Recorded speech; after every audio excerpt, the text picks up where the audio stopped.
I get a lot of people that will ask me, hey Steve, what's the best way financially to run my business? What's the best advice that you could give me?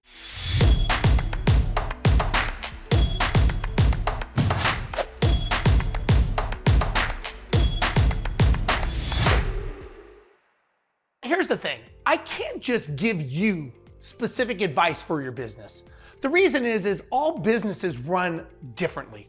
There's no two businesses that are the same unless you're running a franchise. All businesses have different metrics and different data based on the market, based on conditions, based on the growth. If you're trying to grow your company, you're gonna need different set of financial advice as opposed to if you're trying to stay stagnant.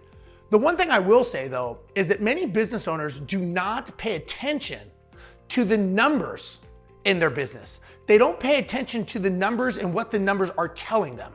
So I think knowing the numbers and really getting a good understanding, and look, you may not be very good at financials and numbers, and that's okay. But I do think it's your responsibility to hire the people that know these things. So if you want to be successful in business, you got to understand the key is having the right people on your team and understanding what is the goal of the business. Some people are afraid of debt, right? That's okay. But if you're growing your business, you're either gonna have to take on debt or you're gonna have to do something to spur the growth in your business. Not all businesses are the same because they're all in different cycles. If you're taking on debt or if you're trying to grow your business, you may have to look at a different set of books and maybe even go into debt and negative, which is called a dip when you're building your business, because that's what it takes to grow. But if you're a business that's just trying to stagnate and stay where you are, then maybe you don't need debt. All businesses have a different goal and a different strategy, but I will say again, look at your numbers, look at your P&L statements, look at your account balances, look at your ledgers, look at the numbers, look at what your revenue is per payroll. If that's high, then start thinking of maybe automating or maybe outsourcing to virtual assistants.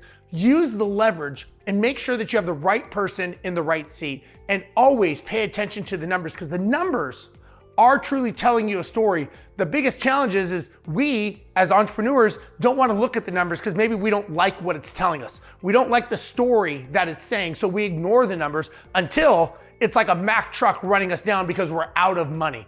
Don't be in that position. Don't get to the position where you've ignored the numbers, you've ignored the financials, and always make sure that you're looking at them. Now, the only challenge with that, I will say, is many times people will let accounting run their business. Accounting says we should not do this. My CPA says this is not a smart move. My answer back to them is who's running the business? Who owns the company? Does the CPA know the structure, know the goals, know the strategy? If the CPA is just looking at income and expenses, then yes, it may not make sense to them. But have you explained to them what the strategy is and what the goal is of the business, and then make sure that they understand what you're doing. So to a CPA, it doesn't make sense for you to lose money. But if you're saying, hey, we're going into a new city, we're gonna increase the market share, we're gonna have to do a lot of marketing. So because of that, we're gonna have to increase the marketing, and this is the metrics for us to show whether or not the marketing is working, then it may make more sense to them. This comes down to communication.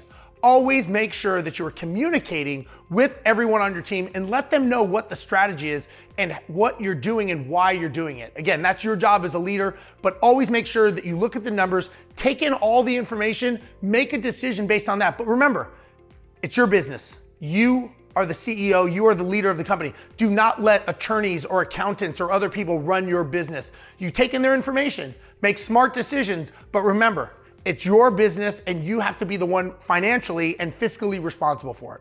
Talk to you later.